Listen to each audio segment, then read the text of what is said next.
Hey guys, Sandy here. Welcome back to the channel and welcome back to Sunday Night Mixed Media Backgrounds. Now this is the September 2024 stencil of the month from Scrapping Reflections. I am happy with this one. I feel like this could be for all seasons. You could use greens, do some green leaves, you could do oranges and yellows and do fall leaves, you could do rainbows, you could totally ignore the fact that these are kind of meant to be leaves and just make your own thing. So I've got my stencil, I've got some white cardstock, got my mixed media, so let's see what I can do. All right, guys, so I am completely happy with the way that this turned out. I am using teal and pink, so if that's not your jam, I am sorry. But what I'm doing is taking a gelato, and I am just kind of running it over top of my stamp block here. I like using a round stamp block for this. I'm spraying some water and then putting a little bit more gelato down because I wanted a bit of a thicker color to show up. And I'm going to do this in a diagonal across the page. Now, I wasn't sure if I was going to kind of do this with one color or multiple. Ultimately, I decided to just do the one color here.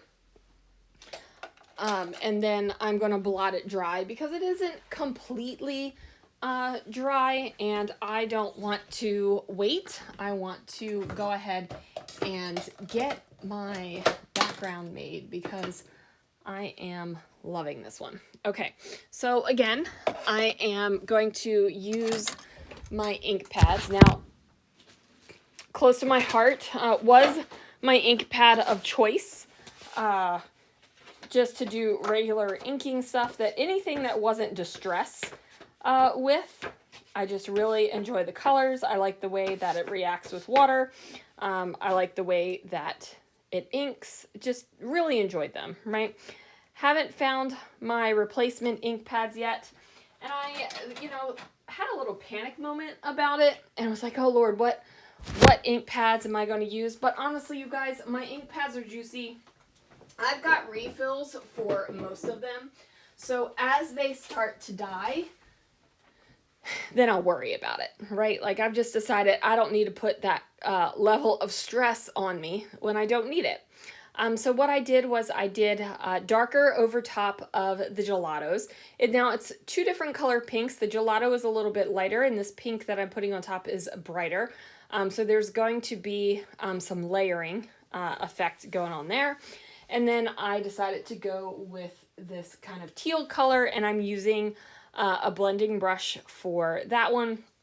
And the only reason why I'm using a blending brush, a smaller blending brush as opposed to the bigger one, is because I haven't bought one yet for that color. Still, I need to get my act together is what I need to do, and do some things because I don't think about it until I'm actually doing something with it. And I'm like, oh man, why didn't I ever buy those blending brushes? But anyway, rambling moment aside, I'm going to put this kind of bluish teal color in the opposite corners. And now that this is done, I do believe I'm going to turn it a little bit more. Maybe? I don't know. I'm kind of moving the paper around and seeing where I like it.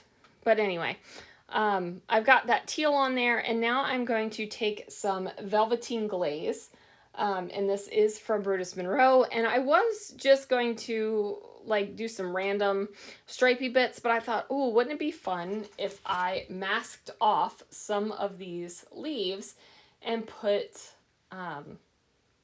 the Velvetine Glaze over that. So I'm just going to take some washi tape, and I'm not really doing this in a way that I am going to, have some sort of magical time, right? Like I don't have any secrets other than throw your washi tape down. It's probably best to have your paper not wet, so your washi tape doesn't stick to those things. I only had washi tape stick on one place, and it didn't ruin the paper. It didn't pull anything up. But more than likely, you're going to want this paper to be pretty dry, right? And I'm just picking some random bits here. I really don't have any rhyme or reason other than, oh, this one looks good, and this one looks good, and you know what? This one looks good too.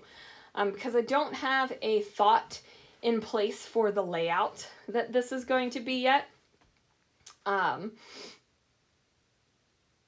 just don't. You guys, I have no idea. I like playing with backgrounds and I like playing with the mixed media. It gives me great joy, okay? So I am going to put a thicker bit down, and that was so I could have a bit of a raised moment when it dries. Because remember, Velvetine glaze dries matte, like a super hard flock, as opposed to chroma glaze, which will dry shiny. So anyway, once I get those leaves placed on, I'm going to take off my stencil, and then you will see the result. And as you can see, that one little bit of washi tape ended up there. Anyway, guys, thanks so much for watching, and I will see you guys again real soon for another video.